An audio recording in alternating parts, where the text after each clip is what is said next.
The views and opinions of this program are those of the hosts, guests, and callers. There is substantial risk of loss in trading futures and options, which you should carefully consider prior to trading.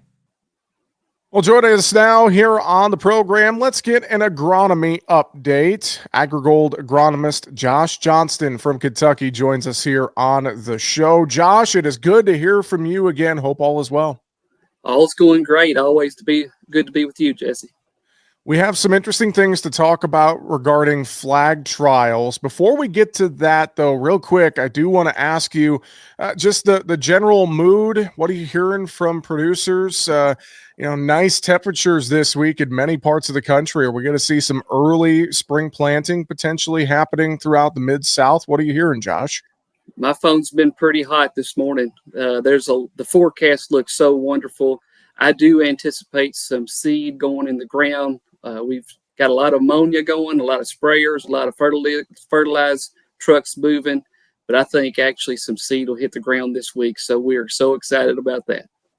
Well, hopefully it's not false spring 2, 3, 4, 5, anything like that. Hopefully we can continue to have good weather. It gets some moisture on the crop if some of that seed does go in the ground, Josh. Yeah, I think I wouldn't tell any of my customers to just go crazy, but man, we got to take these opportunities like this and get things shined up. And just if all we accomplish this week is to just give ourselves peace of mind that the planter's going to work efficiently, I would call that a good job for this window. Absolutely. Well, when we think about getting that seed in the ground, that parlays us into what we want to talk about here today. And I think about even emergence is a huge predictor when it comes to the yield potential of a corn crop. You've conducted some flag trials to verify that claim. Talk about some of the findings from these flag trials that you've conducted just to start. Yeah, well, it's absolutely shocking to share these. It's very eye-opening when the growers hear this type of information. If you think about a corn plant, you really only have 4 windows to really positively influence yield. And I think most growers are very familiar with 2 of them. Obviously, at round V5, when that corn plant is determining girth, obviously a big time to influence yield positively. In that V10 to V12, 14-ish time frame, when the corn plant is stretching that ear out and making it longer, obviously another time to impact yield positively. 2 newer ones that we're recently learning more about is at the end of the season. We call that kernel flex. There's a colossal amount of yield added at the very end of the season, but one that is often overlooked, and this is a big time influencer of yield, is this even emergence. And I cannot stress how important that is. It is absolutely vital for strong, good yields to have even emergence.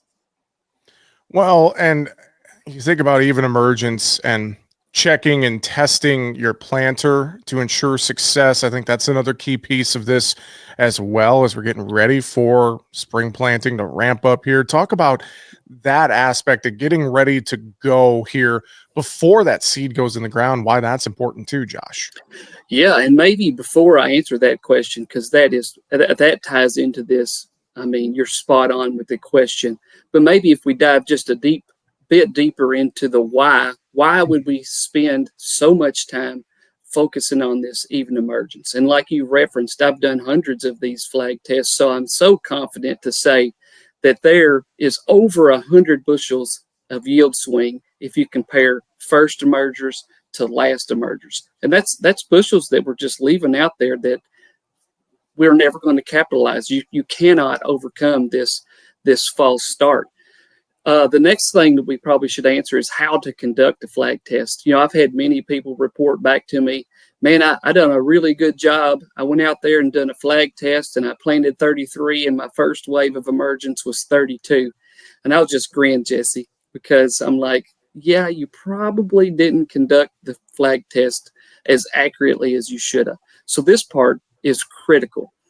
If let's just make up a number, most corn will emerge somewhere around 110 GDUs, rough plus or minus. Like if it's really, really hot and really warm, you'll get her up quicker than that. If it's really cold and wet, it might take a little bit longer.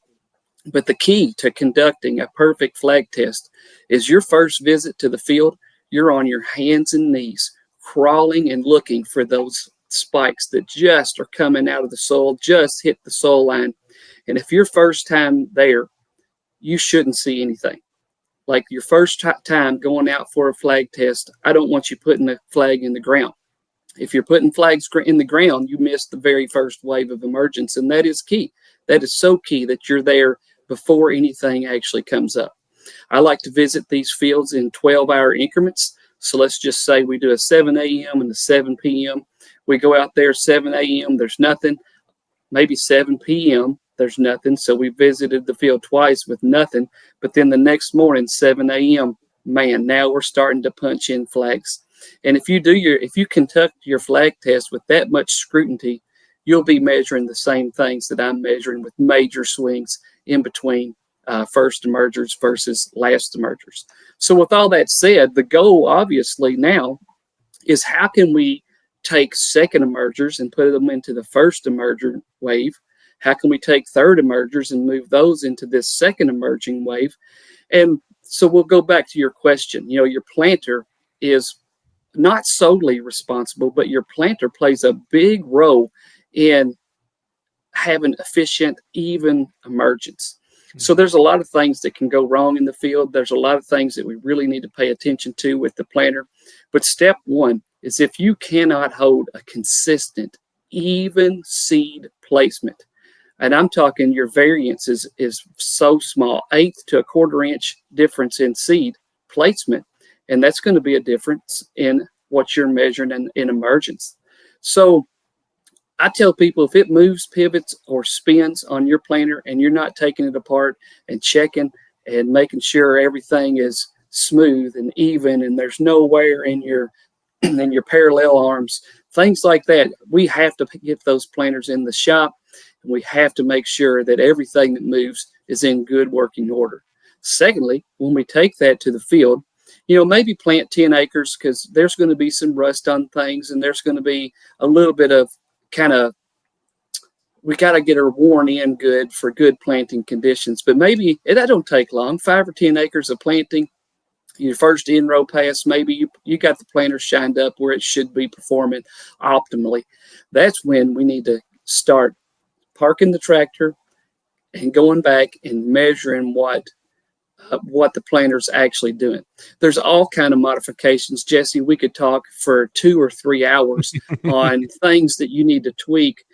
But I think instead of diving into those finite details, just if you know 1/4 inch of seed variance is bad and you're seeing that across the planter, man, you just need to start making modifications immediately to try to hone that in to get as even as depth as possible. You know, us as growers, we pay a lot of attention to singulation. So that would be the spacing from one seed to the next. I would argue, and I think I'm correct on that, even seeding depth is much more important than that picket fence stand that we're all shooting for. I don't care if we're 1 inch or 2 off. That doesn't bother me, not even a little bit. I want that seed laid in the ground precisely where I want it to be. It's that critical, Jesse. How about as well? We touched on this at the beginning with the warming trend going on this week. How important is it to plant into a warming trend, Josh? Well, extreme amount of value. And I'll just lay out a hypothetical situation. This week's a great example of a warming trend. You know, the temperatures, air temperature and soil temperature are going to be steadily increasing as we go throughout the week, but they're calling for some rain on Friday. So what we typically do is wait and wait and wait and wait. And we're looking for this thing we call perfect seed or perfect soil conditions. And then, so Friday will get here and it's going to rain tomorrow. And then we get into a really big hurry and we plant a significant amount on Friday, but then it's going to cool off and it's going to rain. And that is going to negatively impact this even emergence that we're shooting for. I'm trying to encourage people to let's push a little bit harder. We can make mistakes this time of year. Hey, Jesse, I'm an agronomist telling guys to make a mistake. We can afford to make mistakes this time of year because the soil's cooler. It's more likely to keep moisture in it. So our roots will penetrate the hard pan layers that we would put in like a from the double disc opener, or if we're running a tillage pass and we're making a little bit of horizontal compaction, those things aren't going to set up like concrete this time of year. They'll stay moist and our roots will penetrate. So I'd much rather be a little bit more aggressive. I'm not asking anybody to do anything in the mud. Like if you got a locker into four-wheel drive and you're spinning from one end of the field to the other, obviously that's too wet. But I am suggesting let's be a bit more aggressive than we usually are and try to capitalize more of this warming trend. That first 24 hours is so important. And this temperature needs to stay consistent or start to increase that first 24 hours of planting. And if we can do that, that'll put us in such a better position to capitalize on that even emergence. Josh, great stuff. Any final thoughts you would mention or reiterate to folks here today? Well, I would reiterate how important it is to get that even emergence. When I threw out 100 bushels, that 100 bushel number earlier in the interview, I hope that really resonated with folks.